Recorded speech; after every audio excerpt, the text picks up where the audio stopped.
Yorkshire, Angleterre, 1738. Un garçon de 10 ans grimpe sur une colline. Son destin va changer la face du monde. Il va entreprendre 3 expéditions. Elles repousseront les limites de l'Empire britannique aux confins de la Terre.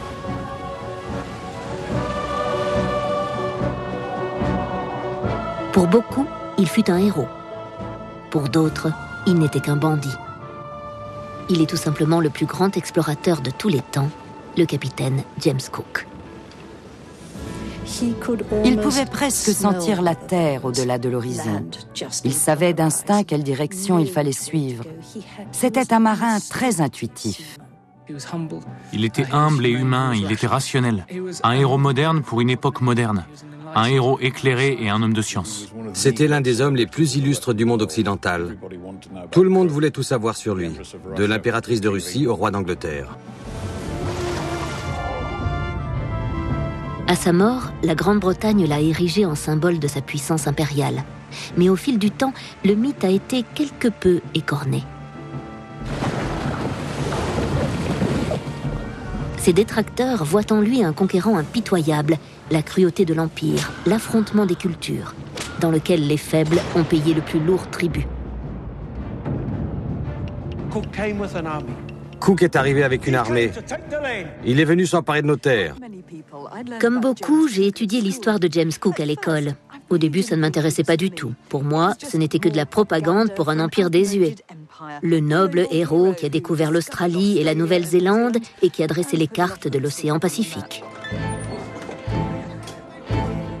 Puis un jour, j'ai lu quelque chose de différent sur le capitaine Cook. J'ai découvert cette femme, la femme derrière l'icône impériale, Elizabeth Cook, son épouse. Voici la seule image de cette femme d'exception qui nous soit parvenue.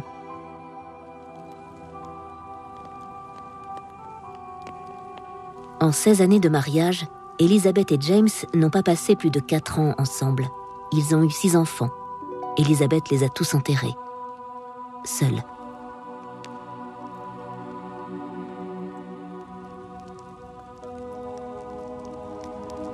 Elle survécut 56 ans à son époux.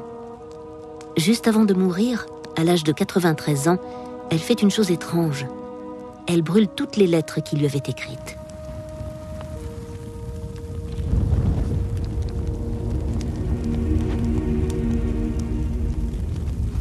La vie privée de cet homme très public part en fumée.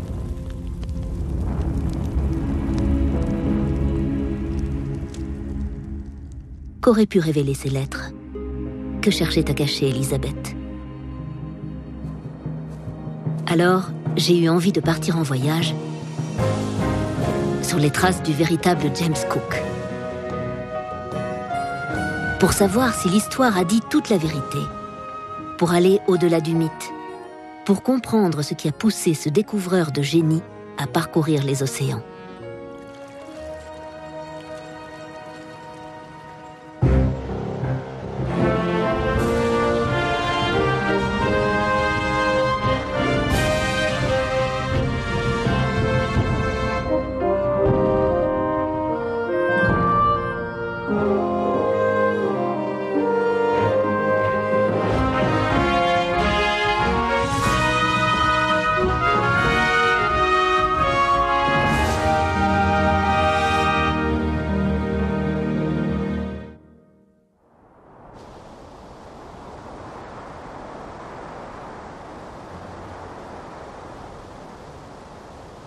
Mon enquête débute là où la vie de James Cook a commencé, très loin de la mer, sur les landes du Yorkshire, dans le nord de l'Angleterre.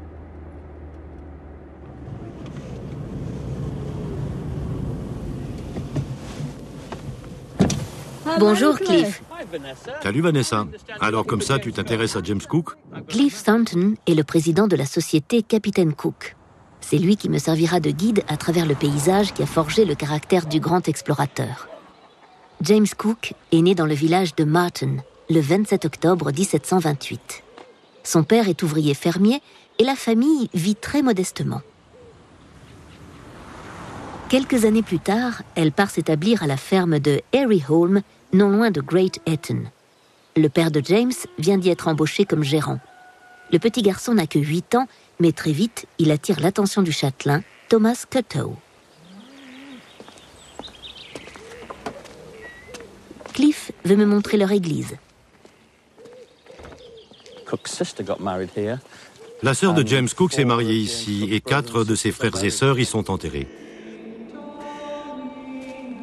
L'agencement de cette simple église paroissiale nous donne un véritable aperçu de la structure sociale du XVIIIe siècle. Et la place de la famille Cook, James ne l'oubliera jamais. Il faut se rappeler que dans la plupart des villages anglais, l'église et le manoir du village sont très proches. Là-bas, vous avez Ayton Hall, la demeure du châtelain Thomas Cuttow. À cette époque, le châtelain ne passait pas par la porte principale. Il avait son entrée privée. Regardez, elle se trouvait là. Elle a été murée entre-temps. Il y avait là une porte qui donnait sur un escalier en bois. Il menait au balcon du premier étage, où se trouvait son banc privé. Cette église n'a pas beaucoup changé depuis l'époque de James Cook. Tenez, regardez ceci. C'était un poteau qui soutenait le balcon où s'asseyaient les Cuttow. De là-haut, ils avaient une vue sur l'assemblée où se trouvait James Cook et sa famille.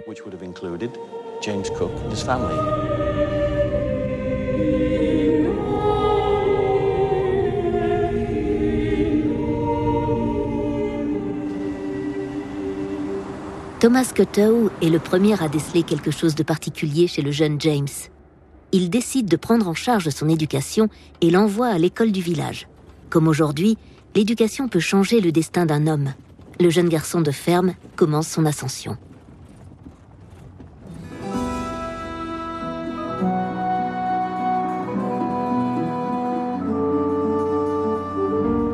Cette colline, proche de la ferme Derryholme, était le terrain de jeu favori de James. C'est là, pour la première fois, qu'il découvre le monde sous une autre perspective. On appelle cette colline Rosebery Topping. Elle domine toute la campagne environnante, jusqu'au village de Great Ayton. C'est d'ici que nous parviendrons les premiers indices sur sa personnalité. La première biographie de James Cook, qui date du début du XIXe siècle, le décrit comme un jeune homme têtu, mais pas antipathique. Encore des rumeurs, ou simplement la vérité? Probablement un peu des deux.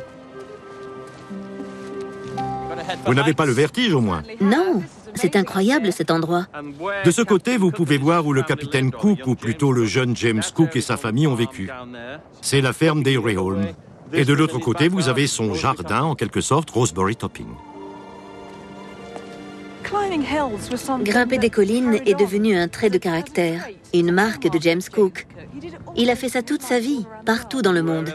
Quand il débarquait sur une île et qu'il s'y trouvait une colline ou une montagne, Cook grimpait dessus pour avoir une vue d'ensemble, pour scruter les environs, pour savoir où se trouvait la prochaine baie et où il y avait une barrière de corail. C'est l'endroit idéal pour un jeune garçon très indépendant, qui a parfois besoin d'être seul. C'est exact. La vue n'est pas très dégagée aujourd'hui, mais là-bas, vous avez l'embouchure de la rivière Tees. D'ici, James Cook pouvait voir la mer et les voiles des charbonniers qui transportaient le charbon de Newcastle à Londres. Cet endroit lui a permis d'avoir un premier aperçu de la vie sur la mer.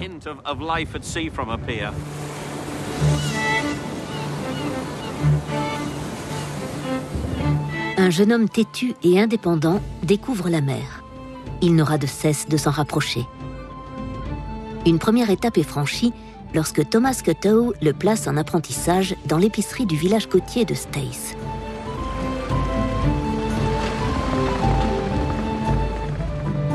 Deux ans plus tard, l'épicier emmène James un peu plus loin jusqu'au port animé de Whitby.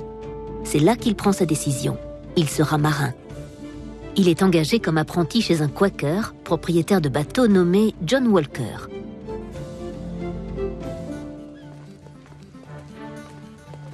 Avec Cliff, nous allons visiter la maison de John Walker, qui est aujourd'hui un musée dédié à James Cook. Ici, notre jeune homme de 18 ans promet de ne pas jouer aux dés, aux cartes, aux boules, à ne pas pratiquer la fornication, ni à se marier. En contrepartie, John Walker s'engage à le loger, le blanchir et le nourrir et à lui enseigner l'art et les manières d'un marin.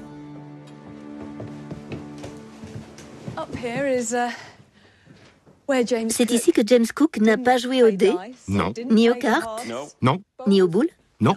et qu'il n'a pas pratiqué la fornication, Non, non. et qu'il ne s'est pas marié. Bien sûr que non. Ce n'a pas dû être le cas de tous les apprentis. Oui, ils n'étaient pas tous aussi vertueux que James. Même s'ils étaient sur Terre, ils étaient vraiment très proches de la mer. Il est difficile d'échapper à la mer à Whitby. Les apprentis dormaient à l'étage et la famille Walker occupait le rez-de-chaussée. Parlez-moi de la famille Walker. Qui était-il ? Après tout, c'était une famille de Quakers. À l'époque, Whitby comptait une communauté Quaker très importante. Les Quakers mènent une vie très simple, consacrée au labeur. Ils croient en la modération. Ces traits de caractère, ces valeurs, ont sûrement été inculqués à James Cook pendant son séjour ici, non ? En effet, alors que beaucoup de capitaines qui naviguaient vers des contrées lointaines bombardaient les lieux pour asseoir leur pouvoir, James Cook avait une approche plus pacifique. Il essayait d'établir des relations amicales et commerciales avec les gens. Je pense que l'origine de cette attitude remonte au temps qu'il a passé ici. Aux alentours de 1746, James Cook est donc un garçon de 18 ans, travailleur et aventurier. Mais ce n'est pas tout. Il est également très doué et il attire l'attention d'hommes puissants et influents qui deviendront ses protecteurs. Au XVIIIe siècle, vous n'allez nulle part sans protecteur. Ce jeune homme silencieux et appliqué n'est décidément pas tout à fait comme les autres.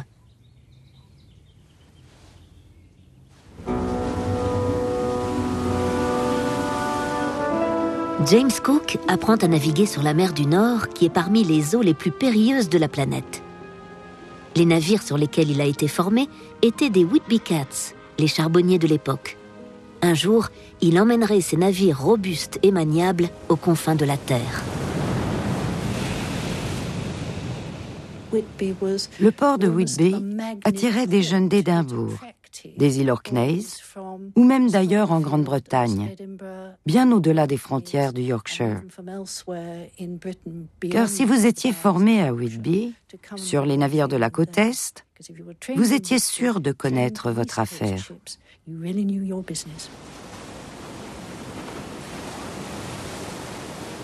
Au bout de 8 ans, John Walker propose à James Cook le poste de maître d'équipage. Mais contre toute attente, il décline la proposition. Il préfère rejoindre la Royal Navy à Londres en tant qu'apprenti marin, l'échelon le plus bas. Pourquoi ? Cliff a une théorie à ce sujet. Pour la plupart des historiens, la raison de ce choix est simple. En 1755, c'est le début de la guerre contre la France. La marine doit s'agrandir pour faire face à la menace et donc les chances de promotion étaient importantes. Mais moi j'ai remarqué un étonnant parallèle entre les dates. James Cook rejoint la marine de guerre britannique le 14 juin 1755. 2 jours plus tard, à peine 2 jours plus tard, son père obtient un terrain à Great Ayton pour sa retraite et pour y construire une maison. Je ne crois pas aux coïncidences. Pour moi, James Cook s'est engagé dans la Royal Navy parce qu'il a aussi bénéficié d'une compensation financière de la part du châtelain. Mais pourquoi Thomas Cuttow, le châtelain de Great Ayton, appuierait l'engagement de James Cook dans la Royal Navy ? Il était fréquent que les châtelains accordent des aides financières à ceux qui s'engageaient volontairement dans la marine. Après tout, c'est toujours mieux d'avoir quelqu'un qui part de son plein gré, sans l'intervention des press gangs, qui emmenaient les hommes par la force. James Cook a toujours dit que rejoindre la marine était pour lui une manière de faire fortune.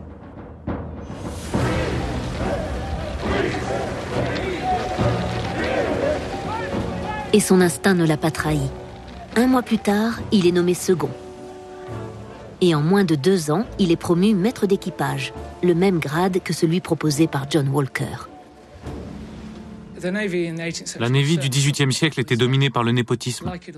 Pour être promu officier, il fallait savoir conjuguer savamment la chance et les relations. Pour y accéder, vous deviez être quelqu'un et vous deviez connaître quelqu'un. Vous deviez avoir vos entrées. James Cook n'est pas entré dans la navire grâce à sa famille, mais par le mérite.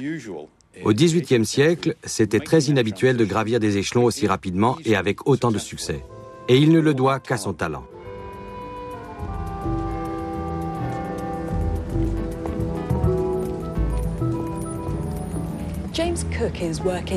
James Cook continue son ascension. En tant que second, il doit diriger les navires. Et au milieu du XVIIIe siècle, de quels outils dispose James Cook? Des cartes et des tracés pour commencer. Mais gardons à l'esprit que les cartes de l'époque n'étaient pas des documents aussi précis que ceux que nous connaissons aujourd'hui. Regardez ceci, c'est une carte de Terre-Neuve, dessinée en 1698. Elle a l'air tout à fait correcte. Mais si on la superpose avec une image satellite, nous voyons combien elle est imprécise.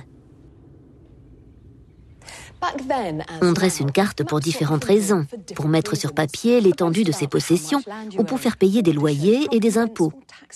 Cette carte, par exemple, a été dressée pour montrer la voie vers les zones de pêche de Terre-Neuve. On accordait peu d'importance à la précision. Il s'agissait uniquement d'une référence. Mais à l'époque de James Cook, cette approche est en train de changer. La Grande-Bretagne élargit son empire, gagne de nouveaux territoires outre-mer et combat ses concurrents dans des batailles planifiées depuis Londres. On connaît peu ces territoires éloignés. Les seules références sont les cartes. Mais maintenant, les frontières entre les colonies des différents pays sont des armes pour le pouvoir et pour les diplomates. Cela implique des cartes précises, ce qui est bien plus facile à dire qu'à faire.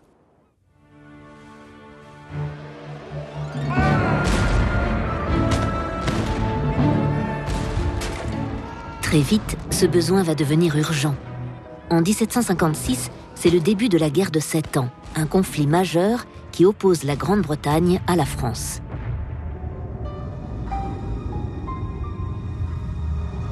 Deux ans plus tard, James Cook, alors âgé de 29 ans, est envoyé en Nouvelle-France pour rejoindre la flotte britannique.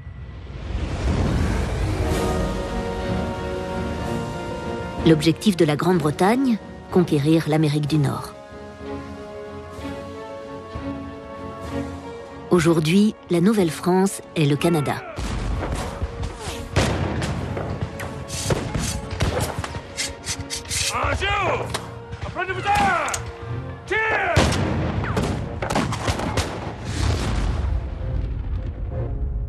La première ligne de défense française est ici, dans la forteresse de Louisbourg. Cette campagne est un véritable tournant pour James Cook. La crique de Kennington est une plage mythique. Je suis bien d'accord, elle va changer la vie de James Cook. Victor Southron est un spécialiste de la période canadienne de James Cook. Les Anglais ont débarqué par surprise non loin de la plage de Kennington et ils ont gagné la bataille de Louisbourg. Mais pour James Cook, cette victoire est presque un détail. Cette plage est le point de départ du siège de la forteresse de Louisbourg. Le lendemain de la chute de la forteresse, James Cook retourne marcher sur cette petite plage. Il y rencontre un jeune homme appelé Samuel Holland qui utilise un instrument étrange. Cet instrument n'est autre que la planchette.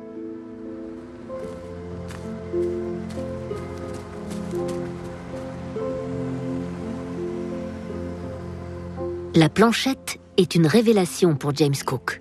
Il comprend très vite qu'elle peut révolutionner la précision des cartes navales.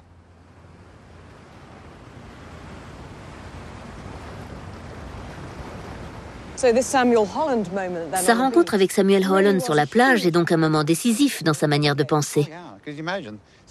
Tout à fait, car l'utilisation de cet instrument pour le relevé des cartes maritimes a permis de gagner énormément en précision et en fiabilité. Supposons que nous placions une planchette ici et que nous prenions cette pierre comme objet de référence. Si vous pointez cet objet, vous mesurez cette distance ici et vous prenez un autre point de référence sur l'objet. Étant donné que vous connaissez cette distance, par triangulation, vous pouvez calculer ces deux distances-là. Ainsi, James Cook, Holland ou en réalité n'importe qui peut prendre tout objet du paysage et le transposer sur papier. En d'autres mots, ils peuvent lever un plan ou une carte précise.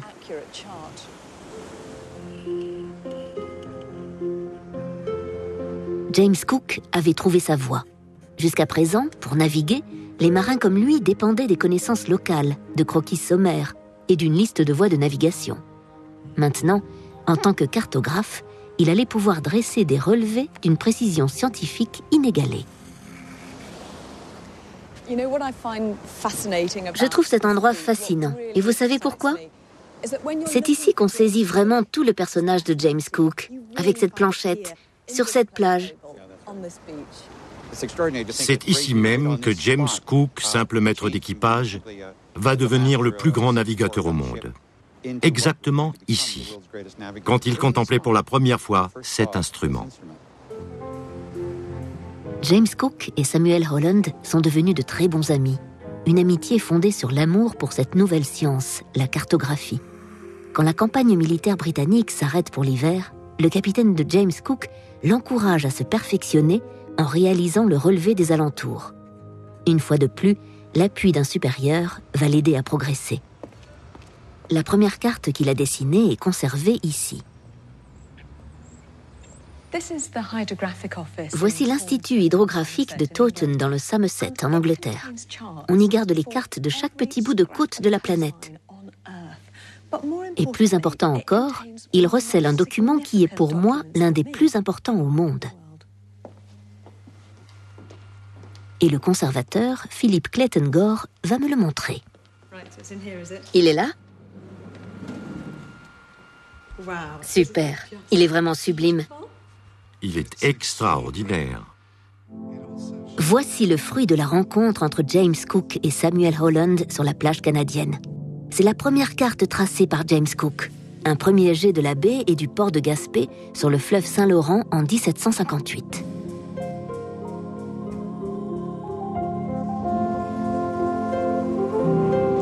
Je trouve que c'est un travail remarquable, parce qu'il montre parfaitement le type d'information que James Cook veut apporter aux marins. Cette carte s'inspire du travail militaire effectué par Samuel Holland. Mais il va au-delà, en identifiant précisément les contours côtiers, au lieu de se contenter de donner aux marins des directions d'ordre général. C'est de l'art, de la science et de l'histoire, le tout sur un bout de papier. Et par-dessus tout, c'est un excellent outil de communication.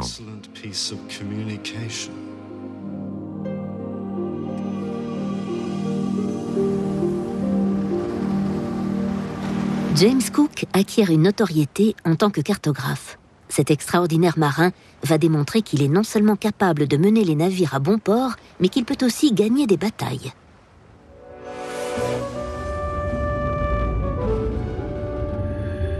Il en donnera la preuve l'été suivant, en aval du fleuve Saint-Laurent, dans la capitale française, Québec. La flotte britannique qui remonte le fleuve est bloquée par une étroite et dangereuse passe appelée la Traverse. Le passage avait été balisé, mais tous les repères ont été enlevés par les Français pour empêcher les Anglais d'avancer.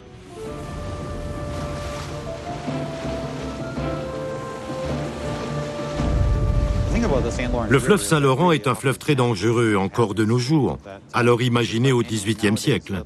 Le passage de la Traverse est l'endroit le plus périlleux. Il se trouve à l'est de la ville. La Traverse est un canal redoutable qui relie en diagonale la partie nord du fleuve à la partie sud. Il est très difficile à trouver et il est très étroit. Et un peu capricieux. C'est exact. C'est l'une des principales difficultés pour la navigation.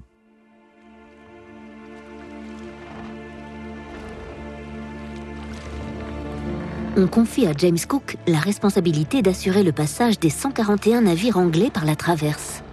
Chaque nuit, lui et son équipe surveillent le fleuve pour trouver le passage secret. Le résultat de leurs observations a conduit à l'un des épisodes les plus dramatiques de la guerre. James Cook a l'idée d'envoyer une flottille de grandes chaloupes en éclaireur devant la flotte britannique pour trouver la Traverse. Il se sert des chaloupes comme de bouées de balisage de chaque côté de la Traverse. Il les fait amarrer, pas ancrées, juste amarrées de manière à ce qu'elles dérivent avec le courant du passage. La distance entre les chaloupes était à peine supérieure à la largeur du plus grand vaisseau de guerre. Et voilà Cook avec ses 141 bateaux franchissant la Traverse.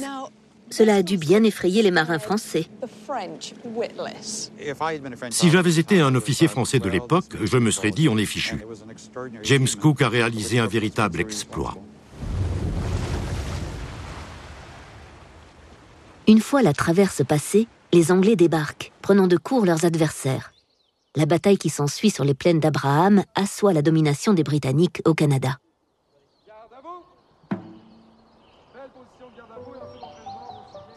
Pendant notre visite, nous assistons à une évocation de cette bataille sanglante jouée par des écoliers.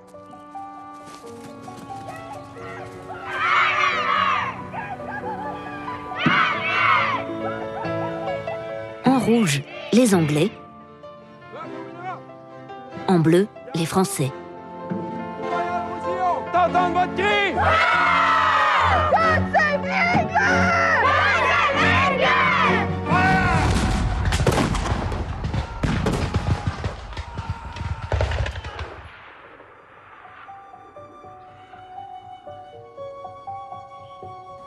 C'était une bataille terrible, comme toutes les batailles, mais celle-ci était décisive, car elle allait sceller le sort de l'Amérique du Nord et en particulier du Canada. Et elle a révélé ce que James Cook avait déjà pressenti. C'est la cartographie qui a mené les Britanniques à la victoire. C'est exact. C'était une leçon tragique mais importante.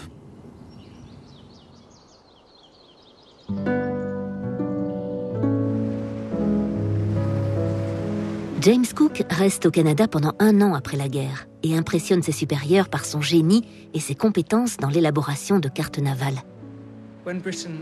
Après cette guerre, la Grande-Bretagne est devenue une grande puissance mondiale. James Cook a alors la chance de donner la preuve de son talent. Cette guerre a lancé la carrière de James Cook. Sans elle, il n'aurait pas pu évoluer aussi rapidement.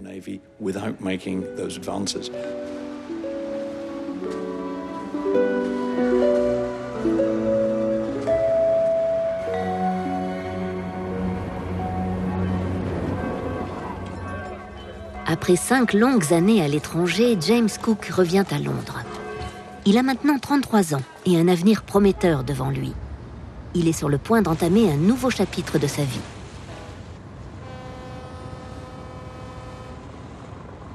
La Tamise était le cœur de Londres. Ses rives étaient remplies d'hôtels, pubs, entrepôts et la rivière grouillée de bateaux.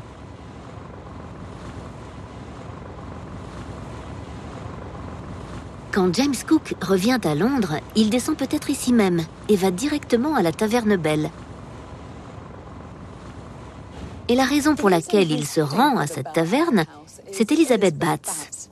Il a remarqué cette jeune femme depuis longtemps déjà.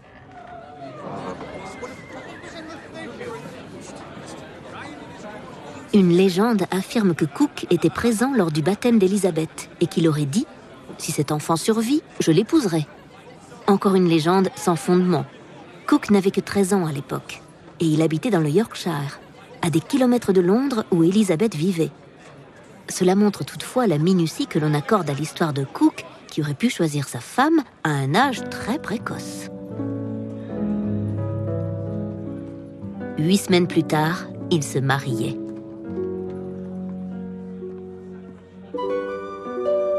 Elizabeth sera Madame Cook pour les 72 ans à venir. Les cartes du Canada tracées par Cook sont tellement impressionnantes qu'il est nommé cartographe du roi à Terre-Neuve. À peine 4 mois après son mariage, il doit à nouveau traverser l'Atlantique pour dresser les cartes des nouveaux territoires conquis sur les Français.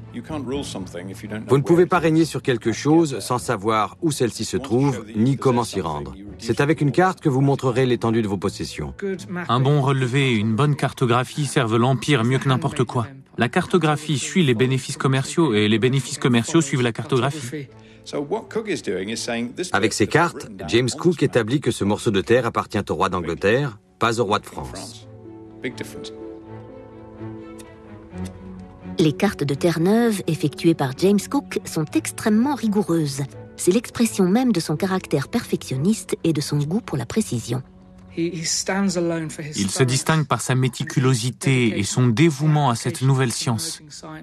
Il est extrêmement minutieux, à la limite de l'obsessionnel.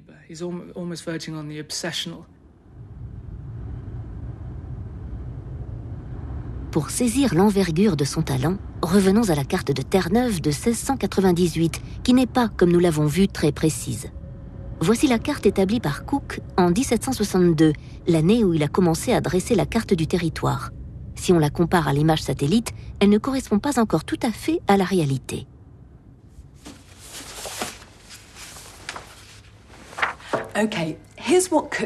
Voici ce que Cook réalise 5 ans plus tard. Voilà une carte digne de ce nom. Regardez tous ces détails. Et si on la confronte à une image satellite, on voit à quel point elle est précise. Tellement précise qu'elle était encore utilisée au XXe siècle. Pendant plus de 200 ans, personne n'a pu faire mieux.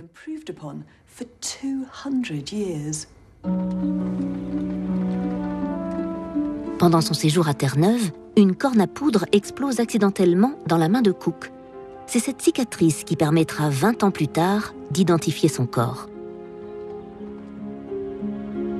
Voici un portrait réalisé par John Weber, le peintre de bord du 3e et dernier voyage de Cook. Il montre un gant porté à la main droite pour cacher sa cicatrice. La seule coquetterie connue de Cook. Ce jeune fermier terre-à-terre du Yorkshire, la trentaine avancée, n'a pas seulement exploré le Nouveau Monde. Grâce à son talent de cartographe, il s'est rendu indispensable pour cet empire en perpétuelle expansion. Une qualité qui lui permettrait de commencer à gravir les échelons de la rigide société britannique. Il en était bien conscient. Regardez sa signature. Elle change. Il lui ajoute des ornements. C'est la signature d'un homme sûr de lui et qui se prépare à des jours meilleurs.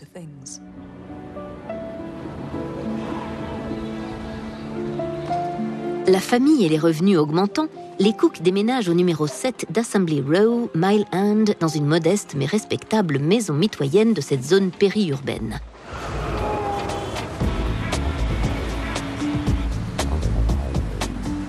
Aujourd'hui, c'est un bruyant quartier de Londres. Une ville qui semble avoir oublié qu'elle a accueilli un jour le plus grand explorateur du monde. Pas étonnant qu'il soit difficile de trouver l'homme derrière le mythe. Tout ce qui reste, c'est cette plaque sur le mur d'un immeuble. Sa maison a été détruite en 1959 pour construire une brasserie. Je me demande ce que penserait James Cook s'il voyait ça. Regardez-moi tous ces déchets. Ce n'est qu'une décharge et un parking. Beaucoup de choses de la fascinante histoire de James Cook se jouent ici, dans cette maison, ou dans ce qu'a été cette maison.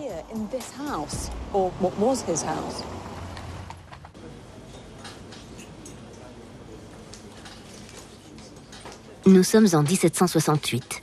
James Cook a maintenant 39 ans. Sa famille s'est agrandie. Sa femme, Elizabeth, a 27 ans. Le jeune James, 4 ans. Nathaniel, 3 ans, et la petite Elizabeth, 18 mois. La vie des Cook suit un schéma bien réglé. L'été, James Cook est à Terre-Neuve pour faire le relevé du territoire. Et l'hiver, il est à Londres où il peaufine ses cartes. Un jour, il est appelé à l'Amirauté, au quartier général de la Royal Navy. Depuis Mile End, il faut 2 heures de marche pour s'y rendre. Le Londres que Cook traverse est une ville en pleine mutation. La communauté de marins de Mile End où il habite est une sorte de village. Au fur et à mesure qu'il marche, il se rapproche du centre d'une ville en pleine effervescence intellectuelle et morale. Nous sommes au siècle des Lumières.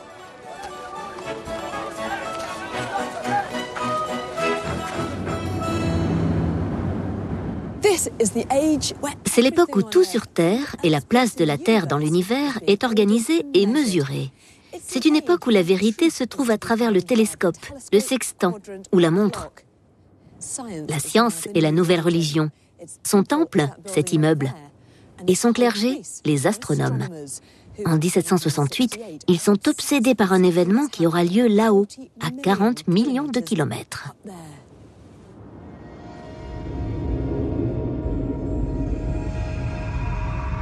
Vénus passera devant le Soleil l'année prochaine. Si les astronomes parviennent à saisir cet instant, ils seront en mesure de répondre à une question cruciale. Quelle distance sépare la Terre du Soleil ? La réponse n'a pas qu'une valeur théorique. En 1768, les marins comptent beaucoup sur l'astronomie pour se guider. S'il manque la rencontre, il n'y en aura pas d'autre avant 105 ans.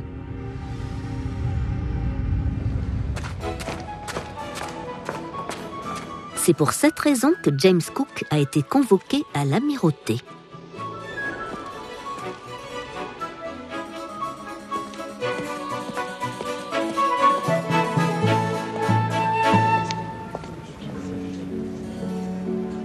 La Grande-Bretagne veut montrer sa suprématie scientifique en organisant une expédition pour observer le transit de Vénus.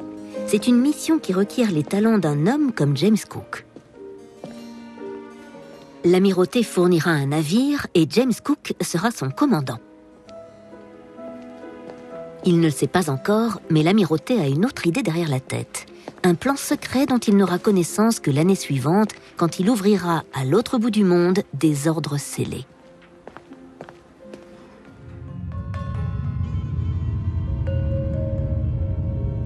Au XVIIIe siècle, un tiers de la Terre est encore inconnu. Et personne en Europe ne sait ce qu'il y a à l'extrémité de l'hémisphère sud. Mais il existe une légende, celle d'un grand continent austral. On a toujours l'espoir de trouver une autre Amérique. La découverte de l'Amérique a eu un impact considérable en Europe. Un nouveau continent apporterait peut-être les mêmes richesses que l'Amérique apporta à l'Europe. C'est une idée qui remonte à la Grèce antique. Pour les Grecs, la terre de l'hémisphère nord possède son équivalent dans l'hémisphère sud. Sinon, le monde ne serait pas équilibré. Au XVIIIe siècle, c'est l'ambition impériale et la soif de pouvoir et de richesse qui nourrit cette idée. Un empire, avide de terres à conquérir, aimait croire que le grand continent austral serait un Eldorado rempli d'or et de richesses inestimables.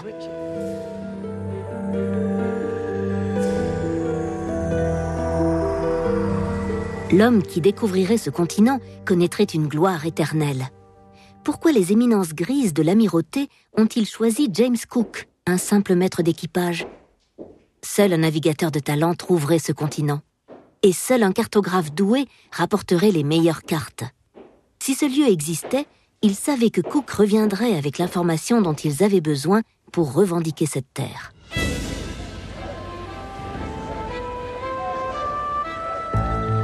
La Navy avait déjà choisi le navire, le Earl of Pembroke. Il s'agit d'un Whitby Cat, le même type de navire que celui sur lequel Cook s'est formé. C'est un gros rafiot. Il a le fond plat pour mouiller près des côtes sans risquer de chavirer. Il est large et il a une proue mal taillée. Il n'a pas une seule ligne harmonieuse, mais il a une grande qualité, sa fiabilité. Il pourra transporter une centaine d'hommes vers l'inconnu et les ramener à la maison. Il sera rebaptisé Endeavour.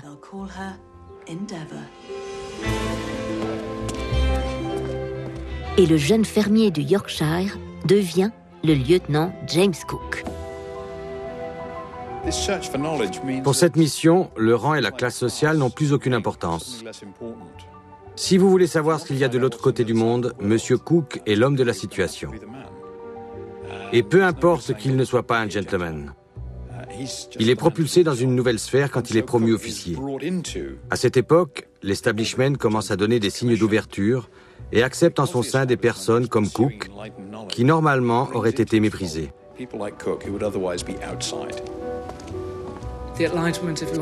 Le siècle des Lumières est une ère de raison dominée par l'envie de mesurer, de calculer, d'appliquer la philosophie et la théorie scientifique au monde connu.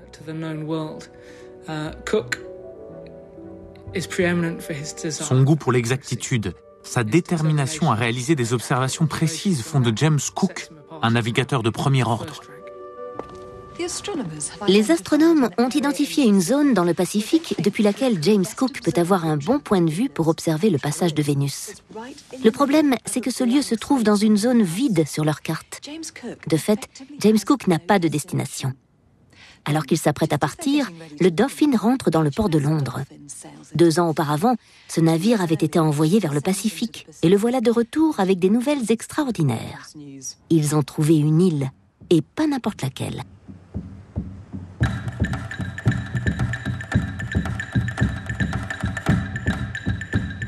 L'équipage du Dolphin l'a décrit comme un paradis tropical. Mais ce ne sont pas les cocotiers qui ont retenu leur attention. Là-bas, vous pouvez obtenir les faveurs des femmes de l'île en échange d'un simple clou en fer. Il paraît que les marins britanniques ont enlevé tellement de clous au Dolphin que le navire a failli se disloquer. Tahiti met le monde en émoi, mais le plus excitant, c'est que Tahiti se trouve là où veulent aller les astronomes. Maintenant, James Cook a une destination, et il va avoir de la compagnie. L'une des figures les plus talentueuses et les plus enthousiastes des sciences britanniques, Joseph Banks. 25 ans et riche comme Crésus. Les jeunes hommes de sa catégorie apprennent la culture et le savoir-vivre lors d'un voyage initiatique en Europe. Mais Banks voit les choses en grand. N'importe quel clampin fait ça. Mon grand tour sera celui de la Terre entière. Joseph Banks a payé 10 000 livres pour faire partie du voyage. C'est comme si aujourd'hui, il se payait une place dans une navette spatiale. Joseph Banks était un passionné de science et d'histoire naturelle, en ce siècle des Lumières, d'innovation et de découvertes scientifiques. Il s'intéressait beaucoup à la botanique, au potentiel économique des plantes, et y voyait un moyen d'étendre l'influence et le pouvoir colonial de l'Angleterre de l'époque.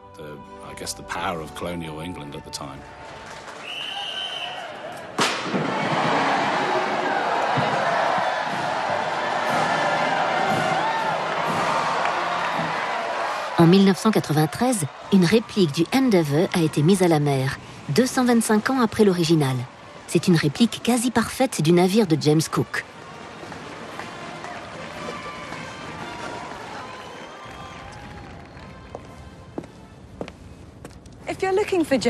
Si vous cherchez James Cook, le meilleur endroit pour le trouver, c'est ici, sur son bateau.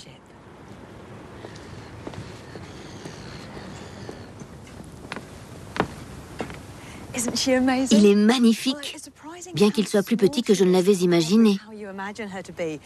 Mais regardez en haut, regardez le gréement. On dirait le royaume des toiles d'araignée. C'est ahurissant. Il y a presque 30 km de cordes. Le Endeavour est un bateau de très petite taille. Seulement 109 pieds de longueur, 35 mètres, à peine 3 autobus à la queue leu-leu, et l'équivalent d'un autobus en largeur. Et à son bord, pas moins de 94 hommes.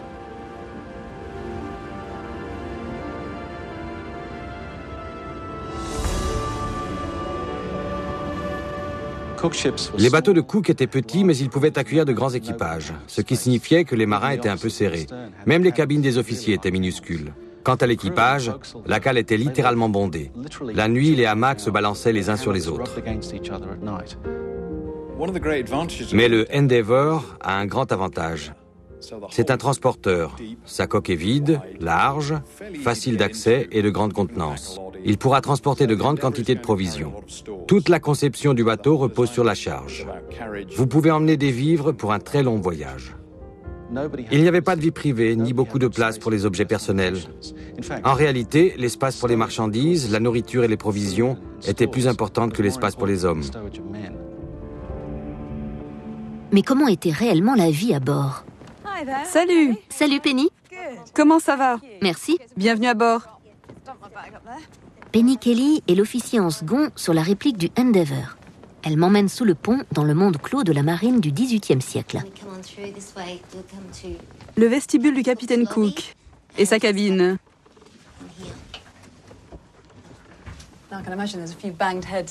On a dû se cogner la tête plus d'une fois ici.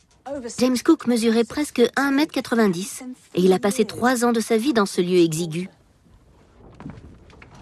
Nous sommes ici dans la grande cabine. C'est déjà plus agréable. C'est un lieu fantastique, n'est-ce pas? Ça devait grouiller d'activités ici. Des philosophes, des taxidermistes, des domestiques, des artistes et James Cook en personne. C'était sûrement très animé et rempli de spécimens. C'est exact. Comme ces Banksia, ainsi nommé en l'honneur de Joseph Banks. Et voici la cabine de Sir Joseph Banks. Voilà ce que vous pouvez vous offrir pour 10 000 livres. Joseph Banks mesurait aussi plus d'1,90 m. Il était le plus grand à bord. Et là, il s'est sûrement cogné la tête. Joseph Banks avait 2 domestiques africains, son peintre, ainsi que 2 chiens. Je crois que c'était des lévriers. James Cook avait un statut peu élevé dans la Navy. La présence d'un homme comme Banks, ainsi que d'un panel de scientifiques, de domestiques et de chiens dans un si petit vaisseau, en est un élément révélateur. Un officier plus reconnu aurait refusé la présence d'autant d'étrangers. Mais James Cook n'était pas en position de discuter.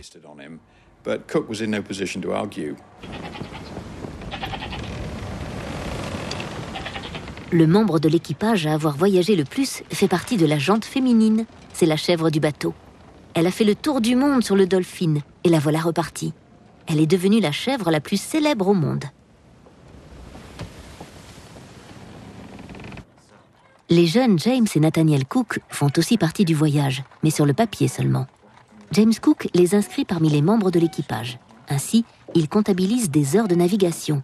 C'est une manière pour James Cook de leur assurer leur avenir dans la Navy. James Cook veut leur garantir le point de départ dans la vie qu'il n'a jamais eu. Connaissant l'importance du patronage, il planifie déjà leur vie future. L'heure du départ a sonné. Le journal de bord de Cook est simple et direct. 26 août 1768, 14 heures.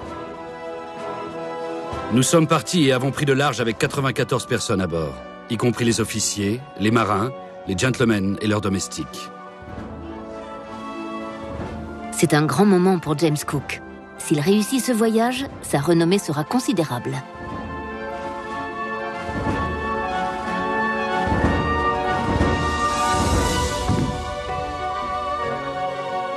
Le jour après le départ de l'Endeavour, Elizabeth donne naissance à leur 4e enfant, Joseph.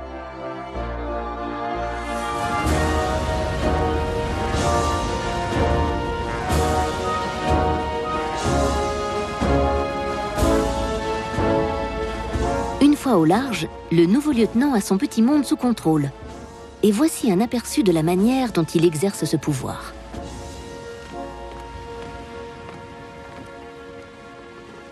Les journaux de bord de James Cook font de nombreuses références à l'alimentation de ces hommes.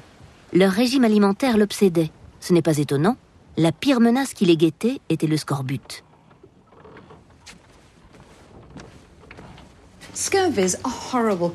Le scorbut est une terrible maladie causée par l'absence de vitamine C. Tout le monde ne le sait pas encore, même pas James Cook.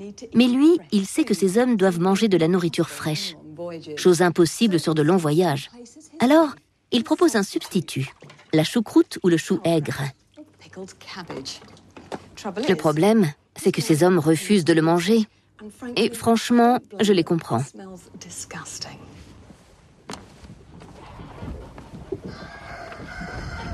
Cook aurait pu sommer ces hommes de le manger. Il aurait pu les menacer de coups de fouet. Mais il a choisi une toute autre stratégie, la psychologie.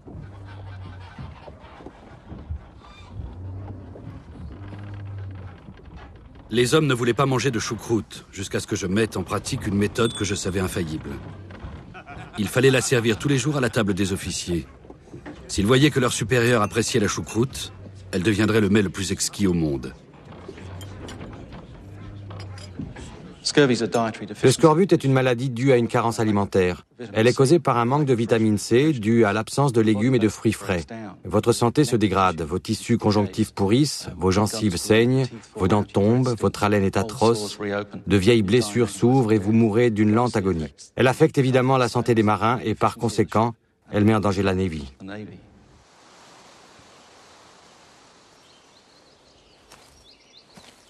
C'est là que nous voyons ses qualités de meneur d'hommes. James Cook était intelligent et intuitif. Il comprenait la nature humaine. Loin de lui l'arrogance typique du haut commandement. Il montrait l'exemple et savait gagner le respect et la loyauté de ses hommes. C'était une démarche résolument moderne et l'un des plus grands mérites de James Cook. Au fur et à mesure que je progresse dans mon voyage, je vois à quel point il était en avance sur son temps, bien loin de l'icône guindée que l'on nous décrit souvent. Ce voyage est pour lui une grande chance, et il va en tirer le meilleur parti.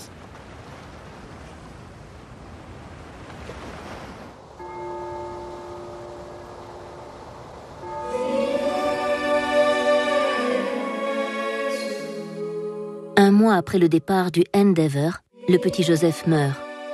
Le premier de ses 6 enfants qu'Elizabeth Cook pleurera seule. 3 ans s'écouleront avant que James Cook apprenne la nouvelle.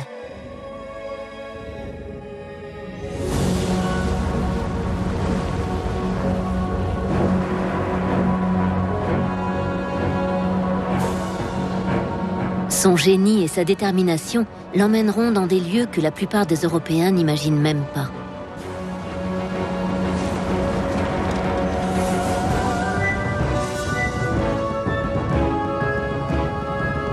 Après 4 mois de navigation, l'Endeavour contourne la pointe de l'Amérique du Sud et il rentre dans les eaux qui feront la gloire de James Cook, l'immense et mystérieux océan Pacifique.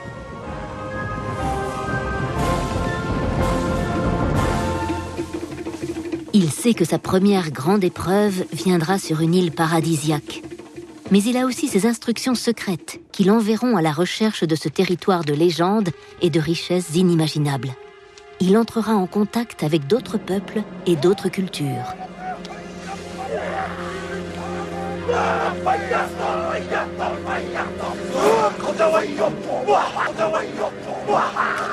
James Cook découvrira que son salut et celui de ses hommes reposent sur la compassion et la fermeté.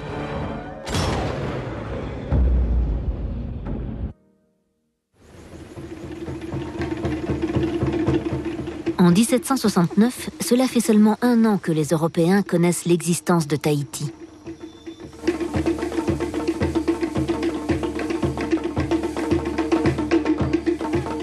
C'est le paradis sur Terre. C'est le meilleur poste dont un rude marin de la Royal Navy puisse rêver.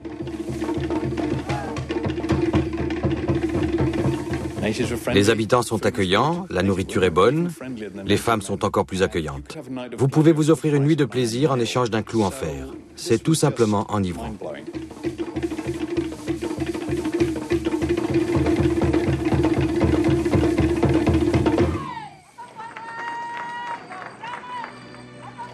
Mais le regard de James Cook est rivé sur les cieux.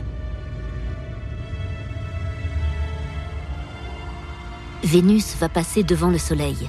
Ce phénomène ne se reproduira pas avant 1 siècle. Saisir l'instant précis de cet événement permettrait de calculer la distance qui sépare la Terre du Soleil, une information précieuse pour les navigateurs. James Cook est arrivé 7 semaines en avance pour établir son camp et se préparer au passage de Vénus. Ils ont construit un fort exactement là où je suis et l'ont baptisé Fort Vénus. Avant de s'installer sur l'île, Cook a demandé la permission aux chefs locaux. Pour lui, il était essentiel d'entretenir de bonnes relations avec les habitants, et ces hommes étaient les premiers à l'approuver. Les Britanniques et les Tahitiens se découvrent mutuellement, et visiblement, ils s'apprécient. J'ai moi-même du mal à le croire. Les habitants de cette île semblent être résolus à vivre librement leur amour. Joseph Banks. Joseph Banks et les autres membres de l'équipage ont profité pleinement des faveurs des belles femmes de Tahiti. Cook est probablement le seul à s'être tenu éloigné de ce genre de choses. Banks, lui, s'intéressait autant aux femmes tahitiennes qu'aux spécimens botaniques. J'ai fait tout mon possible pour éviter la propagation des maladies vénériennes. Mais c'était peine perdue. Personne ne m'a soutenu sur le bateau. Cook était un homme droit. Ses comportements débridés offensaient grandement sa conception de la discipline. James Cook est également conscient d'une chose. Bien que leur séjour soit éphémère, il changera à jamais la vie des personnes qu'il rencontre. Mais pour l'instant, c'est un autre événement qui mobilise toute son attention.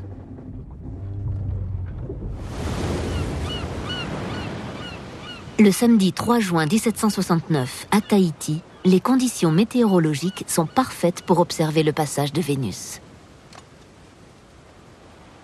James Cook et ses astronomes font partie d'un projet scientifique mondial qui comprend 76 sites d'observation de par le monde. C'était un cartographe, un navigateur et un commandant de navire exceptionnel. C'était aussi un excellent astronome. Sans toutes ces qualités, il n'aurait jamais eu le poste.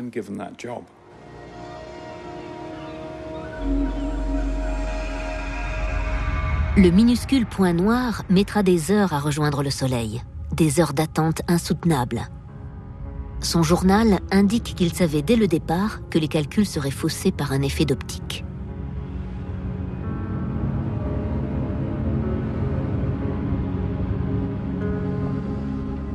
Une ombre atmosphérique brunâtre a altéré les observations.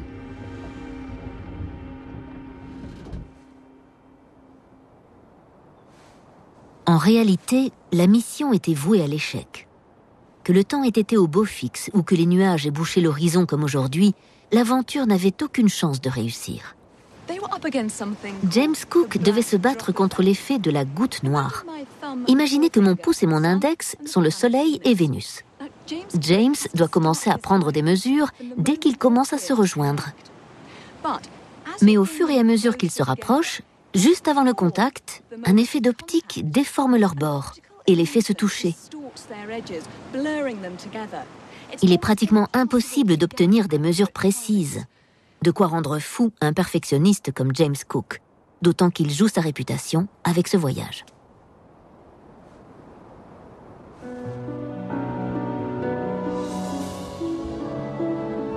Il ne fera plus aucune référence au passage de Vénus dans son journal de bord. Cet homme n'aime pas l'échec. Alors, plutôt que de s'avouer vaincu, il s'intéresse aux ordres scellés qui lui ont été confiés 1 an auparavant à Londres.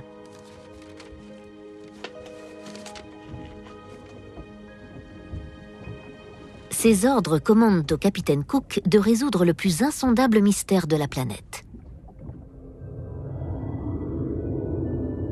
En 1769, un tiers de la Terre est encore inconnu. Personne en Europe ne sait ce qu'il y a au sud, dans l'océan Pacifique, où se trouve James Cook. Le mythe du grand continent austral enflamme les imaginations. C'était la face cachée de la Lune, l'inconnu. Tout le monde rêvait du grand continent austral. On ignorait tout de cet endroit. Alors les spéculations allaient bon train. Il y aurait là-bas des richesses, de nouvelles civilisations qui les attendaient. Ce fantasme a poussé de nombreux pays à aller explorer le sud de la planète, dans l'espoir de découvrir un continent plein de ressources.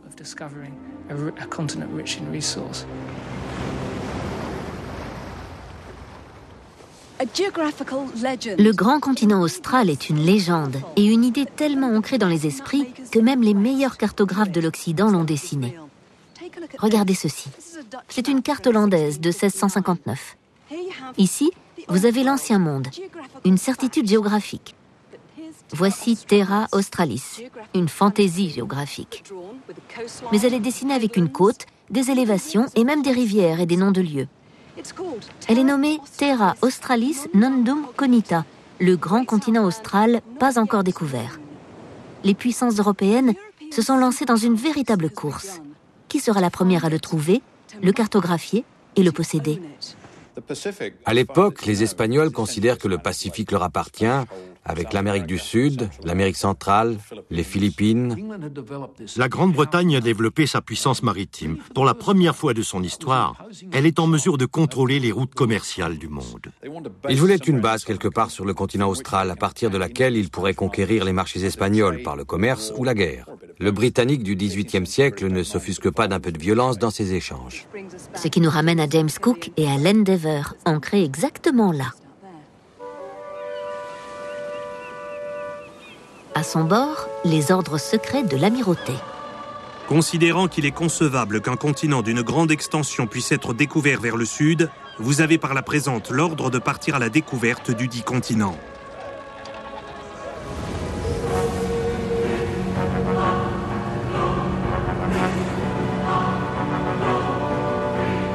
La mission à Tahiti était un voyage scientifique.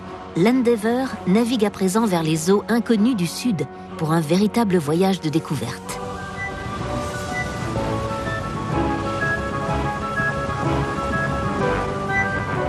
James Cook est enchanté par cette perspective, mais il n'est pas le seul. C'est aussi le rêve d'un jeune et très ambitieux gentleman à bord.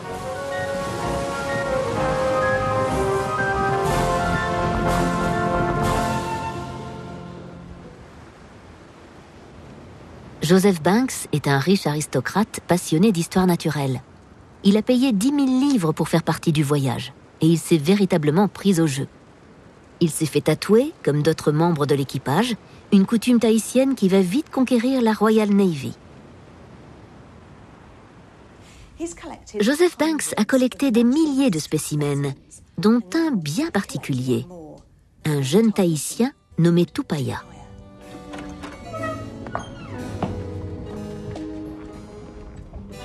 Tupaya est un prêtre tahitien. Banks voit en lui un souvenir exotique qu'il pourra montrer à son retour. Je ne vois pas pourquoi je ne pourrais pas le garder comme une curiosité.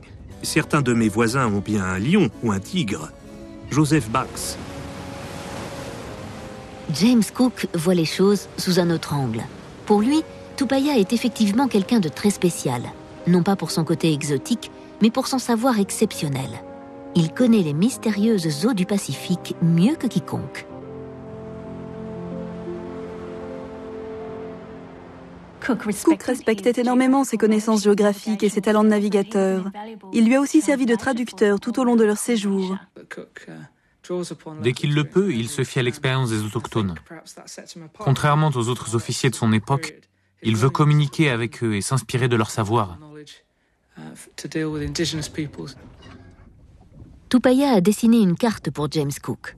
2 hommes. L'un est le gardien du monde polynésien, l'autre un officier de marine de Sa Majesté. Et la langue qu'ils partagent est celle de la navigation. Le savoir de Tupaya est incroyable. Le peuple polynésien est celui qui a le plus voyagé au monde. Sa carte s'étend sur 2200 km sur l'océan.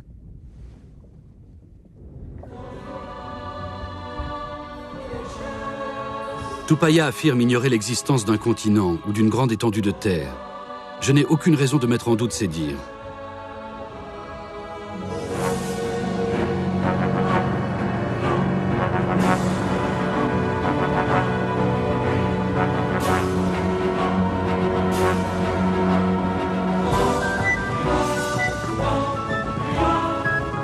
Leur longue quête les mènera à l'autre bout de la Terre.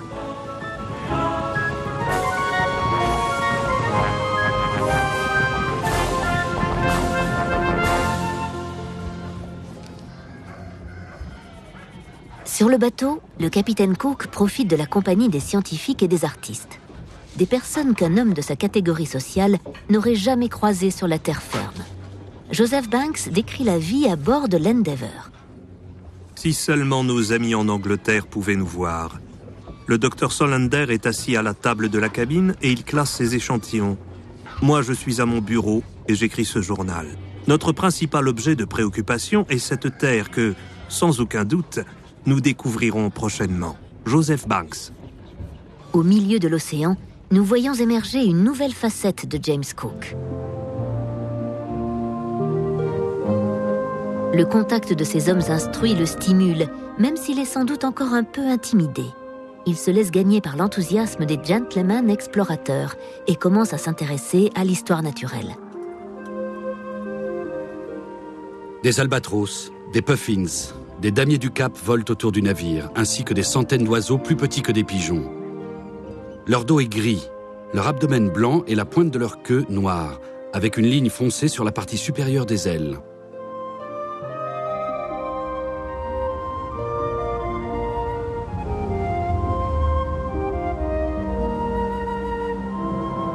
Dans cet immense espace, cet homme passionné qui dirige à la perfection un excellent navire sur un océan infini est en paix avec lui-même. Il est ici chez lui.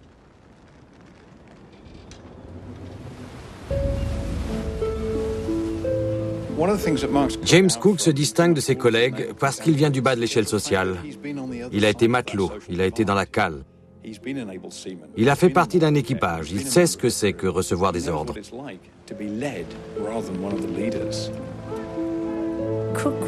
Il a su gagner le respect de son équipage, parce qu'il pouvait presque sentir quand le vent allait tourner, sentir la terre de l'autre côté de l'horizon.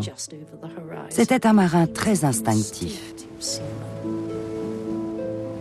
Le capitaine Cook doute fortement de l'existence du grand continent austral, à l'inverse de Joseph Banks et de beaucoup d'autres.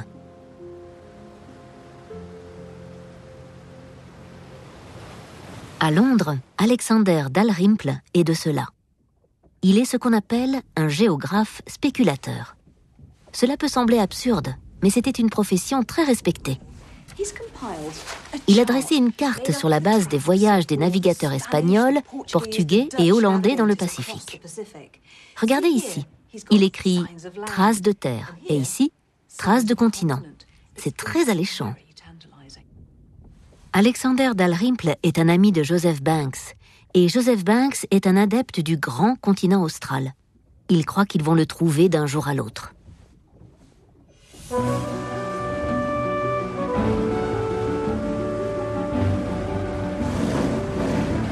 Une bonne poignée d'algues a été pêchée ce matin.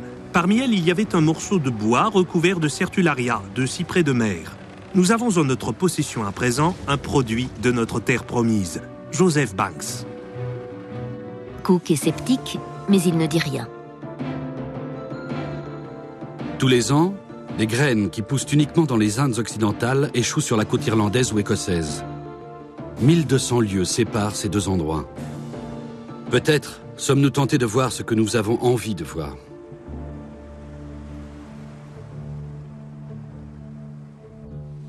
Ces deux hommes, qui pourtant travaillent si bien ensemble, ont des attitudes radicalement différentes vis-à-vis du grand continent austral. James Cook n'a fréquenté l'école que pendant 4 ans, mais il choisit l'approche scientifique. Il veut mesurer, toucher et dresser des cartes. Joseph Banks est un respectable naturaliste avec la meilleure éducation que l'argent peut acheter, mais il a une vision plus romantique. Joseph Banks voulait coûte que ce continent existe.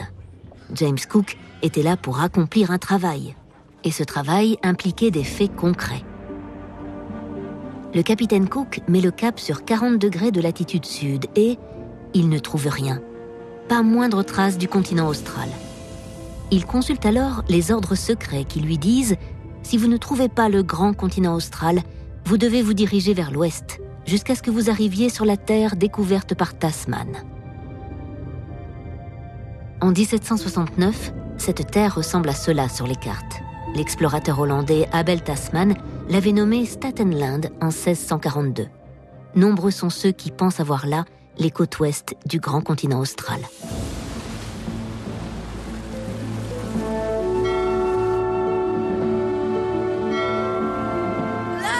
Terre en vue!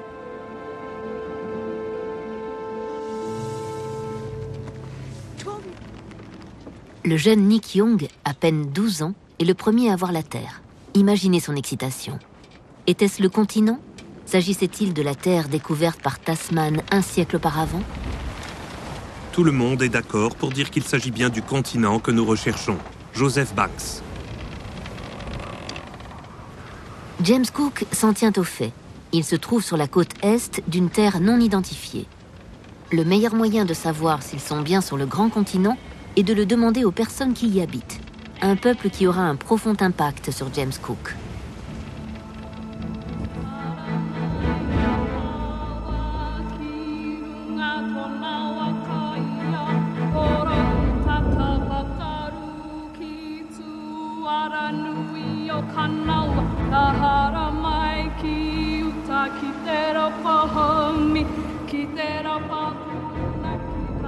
Cette côte mystérieuse est en réalité celle de la Nouvelle-Zélande, la terre des Maoris. Ils l'appellent Aotearoa, la terre du long nuage blanc.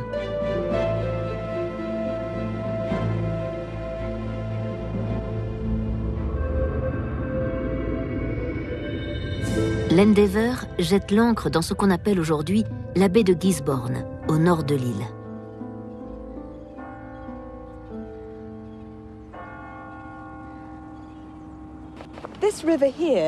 James Cook et Joseph Banks arrivent ici par cette rivière. Ils laissent leur barque à un groupe de jeunes garçons et commencent leur marche le long de la côte. Sur la colline, en face, quelqu'un les observe. T. Marot.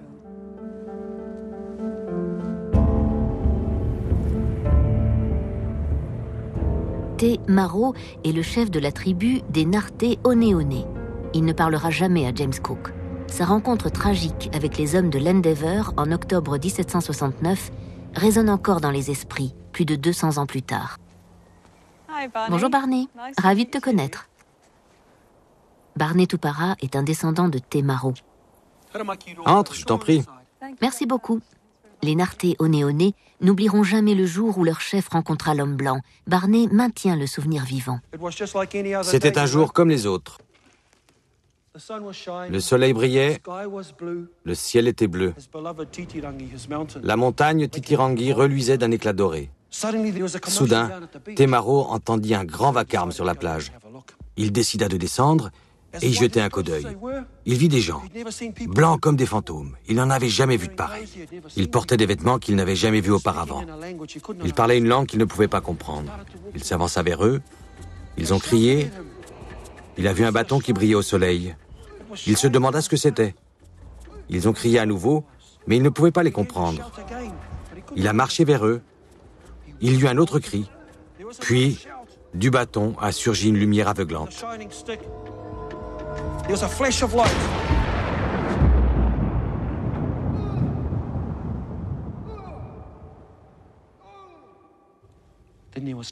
Et tout s'assombrit. Son nom était Temaro. C'était mon ancêtre. C'était un homme pacifique. Il était descendu simplement par curiosité. Pour nous, James Cook est venu avec une armée. Il est venu avec des mousquets. Il est venu en conquérant. Il est venu pour s'approprier nos terres.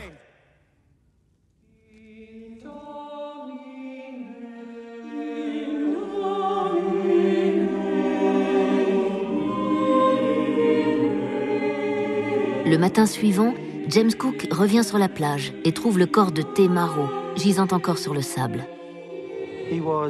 C'était notre chef. Le voir mourir de la sorte n'a pas engendré de panique. Mes ancêtres ont simplement eu une vision terrifiante de ce qui pouvait leur arriver. Pour certains, sa mort est due au Makutu, un mauvais sort. C'est sans doute pour cela qu'ils ont laissé le corps ainsi pendant un certain temps.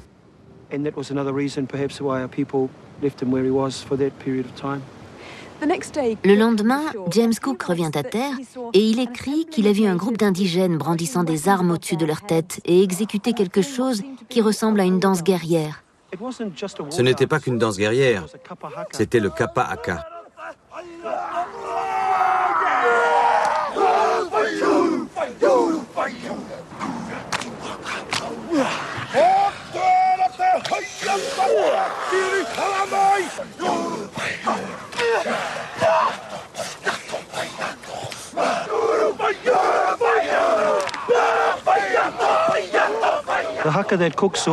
Le haka que James Cook a observé était peut-être une expression d'agressivité, mais aussi une manifestation de joie et une démonstration de courage et de puissance.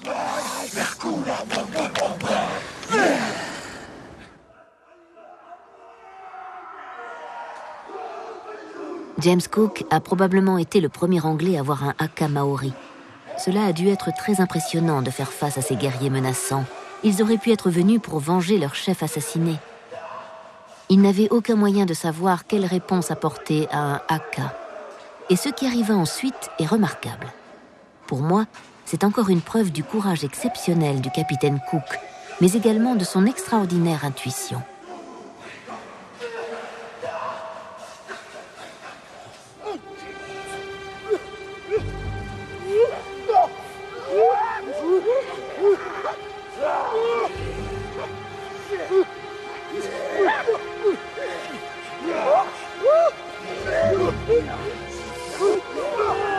Terakahu, qui était le chef des Kapa Aka descendus sur la plage, s'est probablement avancé pour le rencontrer.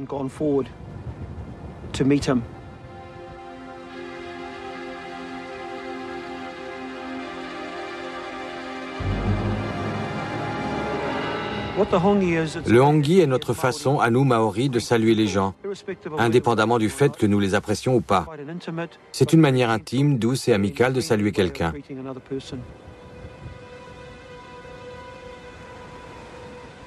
Ces deux gestes intuitifs calment les esprits, mais pas pour longtemps. Juste après le hongi, une chose inexplicable se produit. Terakahu prend l'épée. Nous ne savons pas pourquoi il a fait ça. Lui et ses hommes étaient sûrement très nerveux.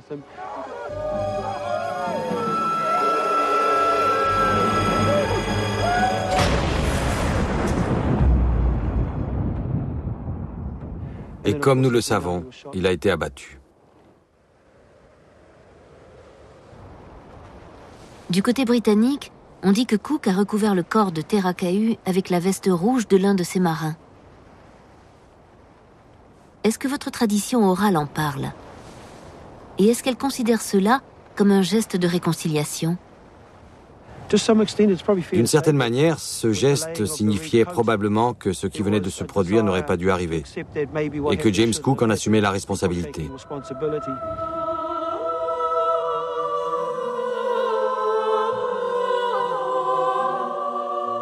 J'ai conscience que la plupart de ceux qui n'ont pas vécu une situation similaire peuvent me blâmer, parce que j'ai tiré sur ces gens. Mais on ne peut pas attendre de moi ni de mes hommes que nous recevions des coups sans broncher.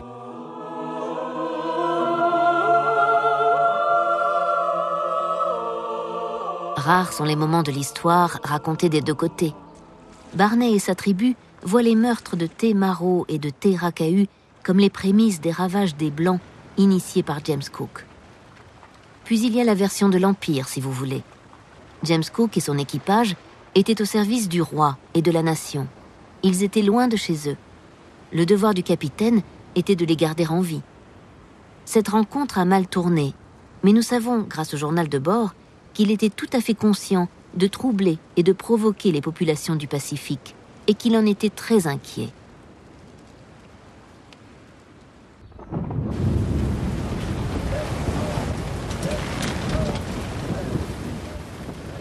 À 18h, nous avons levé l'ancre, et nous avons quitté la baie que j'ai baptisée Poverty Bay. Elle ne nous a rien apporté de ce que nous en attendions.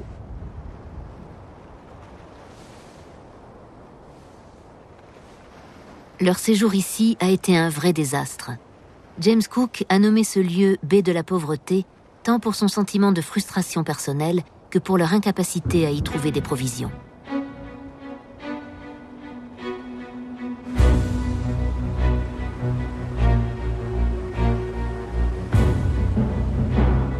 Le capitaine Cook se dirige à présent vers le nord, à la recherche de vivres et d'un lieu d'ancrage à l'abri. Il doit absolument trouver un moyen de communiquer avec les aborigènes pour obtenir ce qu'il veut et pour savoir s'il s'agit bien du grand continent austral. Mais cette fois, il procédera différemment. Il enverra d'abord Tupaya. L'équipage arrive à un endroit appelé la baie de Tolaga.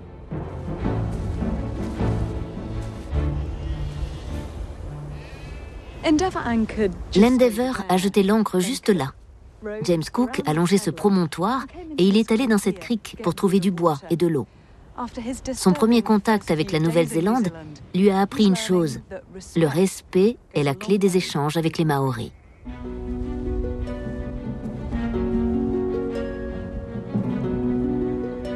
Durant notre séjour dans cette baie, nous avons commercé quotidiennement avec les indigènes. J'ai toléré que chacun achète ce qui lui plaît, sans limitation. Je savais qu'ainsi, les indigènes pourraient vendre à un bon prix tout ce qu'ils voudraient. En Nouvelle-Zélande, notre explorateur ne dresse pas seulement de nouvelles cartes. Il développe également de grandes qualités humaines.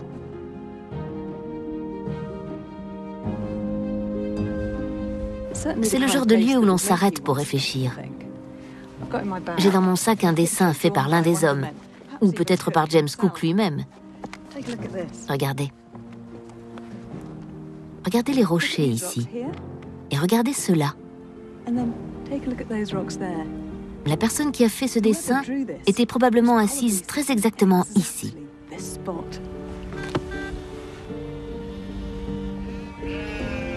Victor Walker appartient à la tribu Te Aitanga à Ahouiti, le peuple qui accueillit James Cook. Il m'emmène dans une grotte que j'ai toujours voulu connaître. Ça grimpe? Eh oui. Faites attention. Nous sommes juste au-dessus de la baie où James Cook a ravitaillé l'Endeavour. Oui, c'est ici. C'est la grotte de Tupaya? Tupaya est venu s'installer dans cette grotte? Oui, en effet. Alors Cook jette l'ancre ici, mais vous ne vous vengez pas en lui mettant une bonne raclée. Ce qu'il aurait bien mérité. Oui, probablement. Il vous envoie son meilleur atout, Tupaya, le Polynésien. Est-ce que votre peuple savait qu'il s'agissait d'un prêtre? Apparemment, ils se comprenaient. Ils pouvaient se parler. Il a probablement fait des incantations, raconté des histoires ou des légendes qui ont séduit le cœur des sages de l'époque. S'asseoir ici et écouter quelqu'un comme lui a sûrement été une expérience fabuleuse. Il y a donc une différence entre Poverty Bay, Gisborne, où la visite de James Cook a été un fiasco, et ici. Absolument. Cette nouvelle rencontre s'est mieux passée grâce à l'intervention de Tupaya. Les anciens ont probablement pris la décision d'être accueillants et amicaux et de satisfaire leurs demandes. Avec l'aide de Tupaya, tout s'est fait en douceur. Ce qui montre bien la force et le charisme de Tupaya. Oui, et c'est en partie pour cette raison qu'on a demandé aux jeunes femmes de la tribu de lui tenir compagnie. Être avec quelqu'un comme lui a dû être un choc pour elles. Elles passaient du temps avec un homme qui avait des connaissances incroyables, qui possédait un bateau immense et avait tous ces visages pâles qui tournaient autour de lui. Pas étonnant que vous ayez eu toute une petite ribambelle de petits Tupaya 9 mois après le départ du bateau. Le bateau est parti et depuis des générations, nous avons tout plein de petits Tupaya qui courent partout.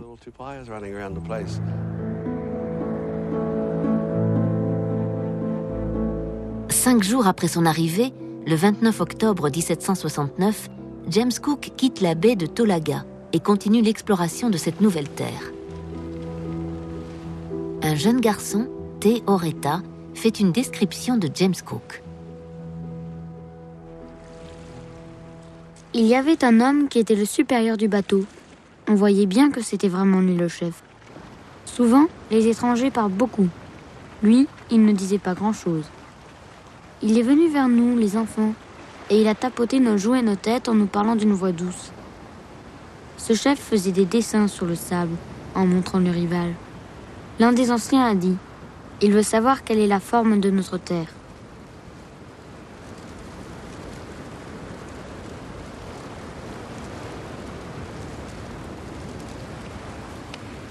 James Cook est à présent convaincu qu'il s'agit d'une île et non pas du grand continent.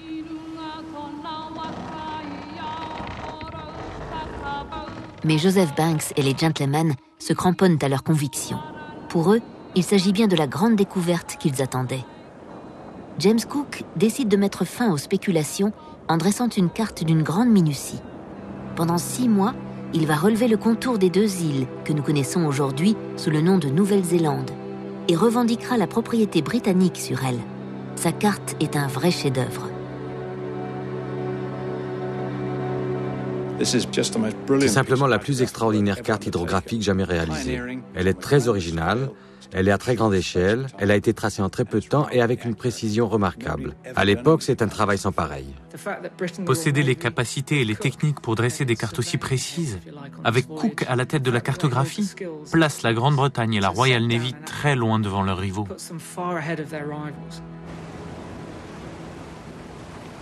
James Cook est maintenant sûr de lui et joue sa carte maîtresse. Le niveau social et l'éducation ne comptent plus. Il peut maintenant se confronter à Joseph Banks et aux continentalistes. J'ai appelé les officiers et les gentlemen sur le pont, et je leur ai demandé s'ils admettaient qu'il s'agissait bien d'une île. Nous avons été obligés d'abandonner notre premier objectif, le grand continent. Je crois fermement qu'il existe. Mais si on me demande pourquoi j'y crois, je dois reconnaître que j'ai peu d'arguments. Joseph Banks. James Cook était très fier de sa carte de Nouvelle-Zélande. C'est une référence dans l'art et la science de la cartographie. Elle est tellement précise que certaines parties étaient encore utilisées au milieu du XXe siècle. Mais c'est assez caractéristique du travail de James Cook. La carte de la Nouvelle-Zélande est à présent achevée. Il peut rentrer chez lui. Mais par quelle route ? Le meilleur moyen serait d'aller vers l'est. Voici la Nouvelle-Zélande. Il se dirigerait vers l'est en cherchant à nouveau le grand continent austral. Puis il passerait la pointe de l'Amérique du Sud et ensuite direction Londres. Mais l'Endeavour est en très mauvais état. Il ne pourrait pas supporter un autre tour par l'océan du Sud. L'autre option est de partir vers l'ouest Voici la Nouvelle-Zélande. Et ici, le cap de Bonne-Espérance, en Afrique. Mais il écrit dans son journal qu'aucune découverte ne pourra être effectuée par cette voie. James Cook a une autre idée derrière la tête. Voici la Nouvelle-Zélande. Juste à côté, au nord-ouest, se trouve cette vaste étendue de terre appelée la Nouvelle-Hollande et dont le relevé de la côte est n'a pas encore été effectué. Le lieutenant Cook part en exploration.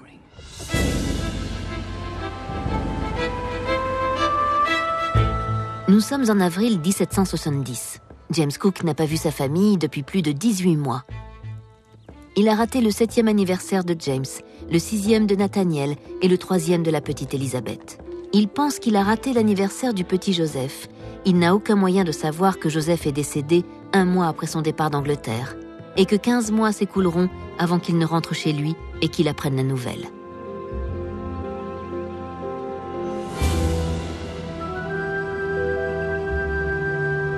Entre-temps, Cook planifie son futur.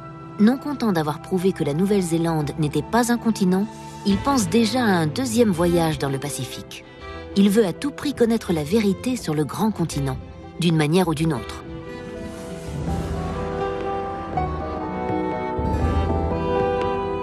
À peine 3 semaines plus tard, James Cook aperçoit la Terre qui lui donnera sa place dans l'histoire.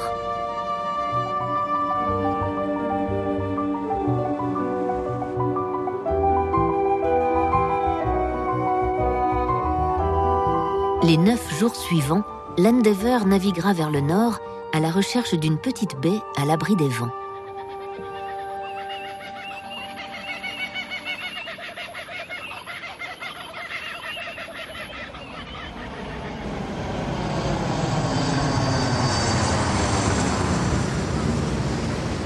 On arrive toujours à la Nouvelle-Hollande par cette baie. C'est aujourd'hui l'emplacement de l'aéroport de Sydney. La Nouvelle-Hollande s'appelle aujourd'hui l'Australie.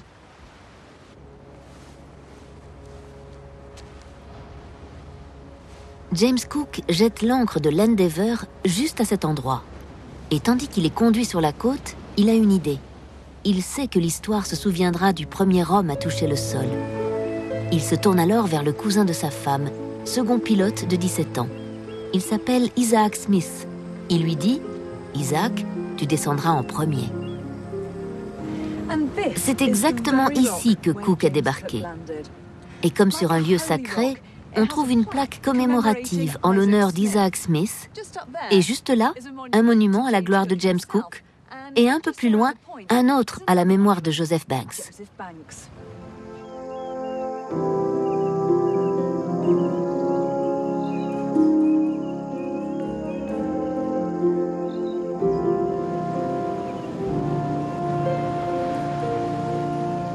Joseph Banks et son compagnon naturaliste, le docteur Solander, sont émerveillés par la Nouvelle-Hollande. Tout est tellement différent de ce qu'ils ont vu jusqu'ici. Les espèces qu'ils ont trouvées sur la côte est de l'Australie étaient inconnues des scientifiques européens, et bien sûr de Joseph Banks et du docteur Solander. En lisant le journal de bord, on sent bien leur enthousiasme. C'était une autre partie du monde qui s'offrait aux naturalistes. Les scientifiques ont rassemblé plus de 130 échantillons d'espèces de plantes inconnues. L'une de ces plantes fut nommée en hommage à Joseph Banks, Banksia.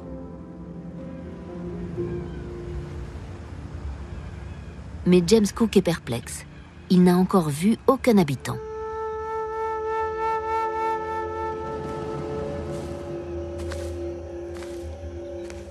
À la différence des Tahitiens et des Maoris, les résidents de la Nouvelle-Hollande font clairement sentir qu'ils ne veulent rien savoir des visiteurs blancs.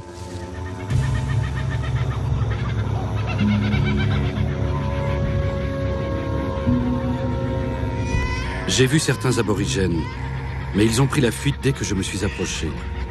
Ni nous-mêmes, ni Tupaya ne comprenons un seul mot de ce qu'ils disent. Nous avons rencontré de jeunes enfants, mais nous n'avons pas pu établir de contact avec eux. Je crois que les aborigènes les ignoraient tout simplement. Tout ce qu'ils voulaient, c'était qu'ils partent au plus vite. Tupaya était dans le bush avec Cook, mais il ne parlait aucune langue aborigène. Si ça avait été le cas, les choses auraient pu tourner très différemment à Botany Bay. S'ils avaient pu communiquer, voici ce qu'ils se seraient dit. Tupaya aurait expliqué que les Britanniques voulaient accéder à leur pays. Ce à quoi ils auraient répondu, il n'est pas à vendre. 8 longues journées se sont écoulées. Aucun contact n'a pu être établi entre les deux cultures. James Cook passe son temps à dessiner la baie sur la carte du monde.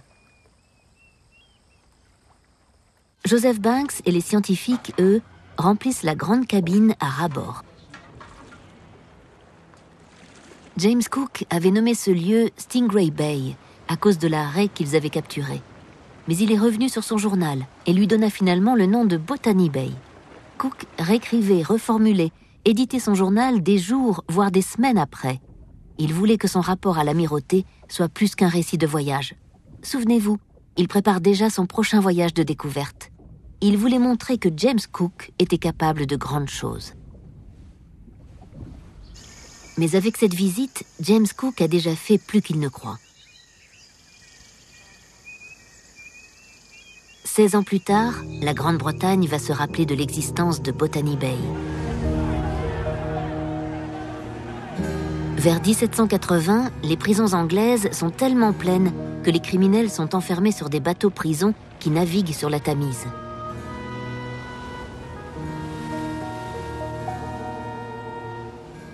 Alors qu'on pourrait les emmener loin, très loin, à Botany Bay.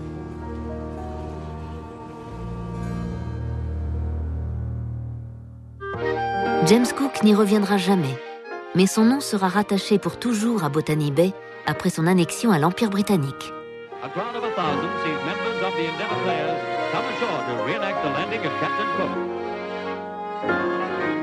Pour les Australiens, James Cook reste le héros britannique qui a découvert leur pays, et un héros qu'ils revendiquent.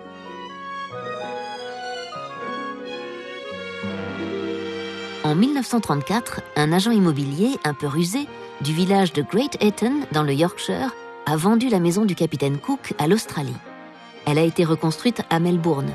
Mais il y a un petit problème. Cette maison n'a jamais appartenu à James Cook. Elle a été construite par son père des années après le départ de James. Une maison que James Cook n'a jamais habitée, située dans un lieu qu'il n'a jamais vu. Mais le culte du capitaine Cook avait trouvé son sanctuaire. It was at this desk that Cook prepared the details of many of his explorations and wrote the reports of his voyages of discovery. And there's still a simple charm about the hallway.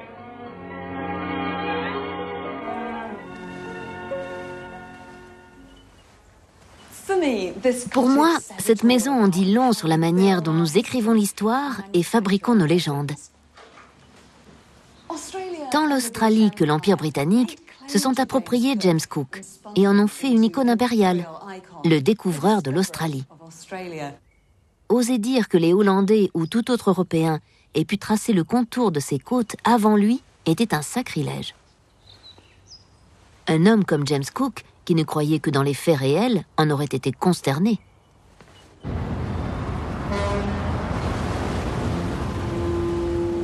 Cela m'amène à cet homme, George Collingridge, un de mes aïeuls, qui vient jouer les troubles-fêtes. Je suis tombée sur lui complètement par hasard quand je creusais le passé de James Cook.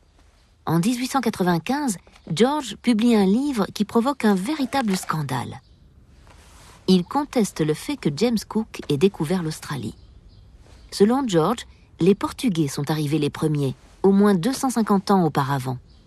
Pour l'Australie de 1890, déterminée à faire partie de l'Empire britannique, c'était une hérésie. Les preuves de George reposent sur une série de cartes du XVIe siècle, connues sous le nom de cartes de Dieppe. Ces cartes prétendaient montrer une terre très similaire et située au même endroit que l'Australie, appelée la Grande Jave. Les cartes de Dieppe suscitent la controverse encore de nos jours. Aucune des thèses n'a encore été prouvée, ni dans un sens, ni dans l'autre. En 1890, George Collingridge soulève un lièvre. D'après lui, les historiens de l'époque mettaient trop en valeur les explorations britanniques, aux dépens de nombreux voyages effectués par les Portugais et les Espagnols. L'histoire a donné la première place à James Cook. Le 6 mai 1770, une fois son travail terminé à Botany Bay, il commence à relever la côte est de la Nouvelle-Hollande.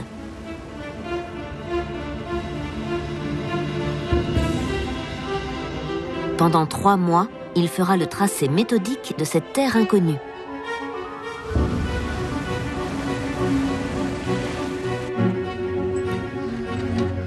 James Cook a reçu l'ordre de faire des cartes précises de toutes les terres qu'il rencontrerait. Idéalement, cela impliquerait de débarquer et d'effectuer des observations sur le terrain, mais cela prendrait des années.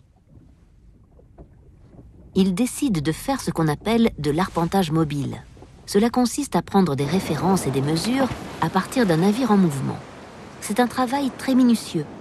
James Cook est dans son élément. Mais imaginez la pression qui devait peser sur son équipage. Leur commandant ne leur accordait aucune halte. Pas de fond! Kit Woodward est sondeur à bord de la réplique de l'Endeavour. Qu'est-ce que vous faites ? Je jette la sonde vers l'avant du bateau pour sonder le fond marin. Je le balance d'avant en arrière jusqu'à ce qu'il touche le fond. C'est comme ça que je sonde le fond en tapotant 1 ou 2 fois, comme ça. C'est-à-dire ? Sur une extrémité du plomb, il y a normalement une boule de suif. Ça permet de garder l'empreinte du fond marin, du sable ou des coquillages cassés. Ça vous donne une idée du type de fond.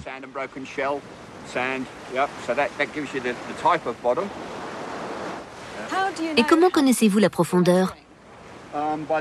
Avec les marques sur la sonde, il y a une brasse entre chacune d'entre elles. Ça fait combien ? 2 mètres ? 1,83 m. La brasse est une ancienne unité de mesure. Et Cook s'est servi de cet instrument. Il a fait un travail extraordinaire. Il a sondé toute cette zone. Presque 2000 km de relevée. Ça relève de l'exploit ? Oui. Beaucoup de gens sous-estiment le travail de Cook. Mais il a été certainement l'un des plus grands navigateurs et cartographes de son temps.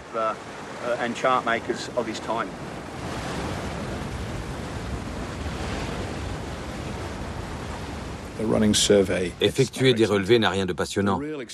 Ce qui est intéressant dans l'exploration, c'est d'aller à terre, et les membres de l'équipage le savaient bien. Ils avaient été à Tahiti, c'était fantastique. On peut y retourner, s'il vous plaît ? Ah non, nous avons affaire ici. Ça a naturellement créé des tensions.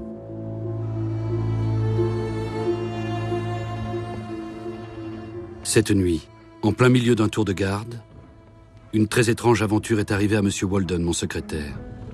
Il avait bu la veille. Des personnes malveillantes, et tout le monde en fait, a profité de son ivresse pour lui couper les 2 oreilles pendant son sommeil. Cook est furieux.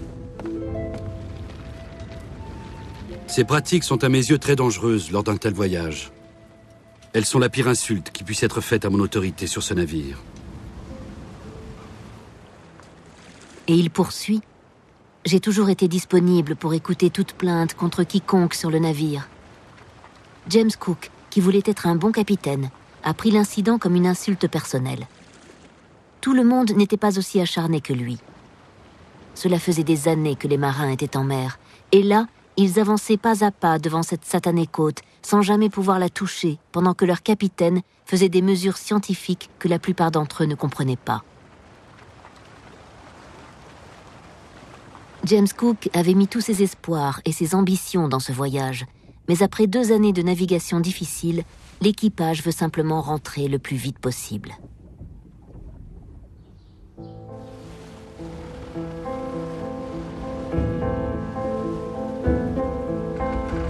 L'humeur de l'équipage est le dernier des soucis de James Cook. Le sondeur révèle des écarts significatifs entre bas-fond et haut-fond. Il n'a aucun moyen de le savoir, mais en longeant la côte de la Nouvelle-Hollande, le capitaine Cook met en danger toute l'expédition. Il va droit dans un piège, la grande barrière de corail.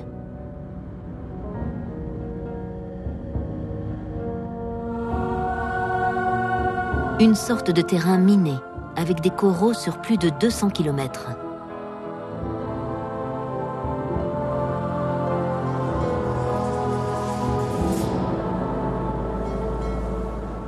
James Cook poursuit son voyage. Il se demande s'il va réussir à contourner les dangers de la côte. Le 11 juin 1770, le sondeur donne son rapport. Eau profonde. Mais avant qu'il ait pu crier sa mesure suivante, l'Endeavour percute un récif.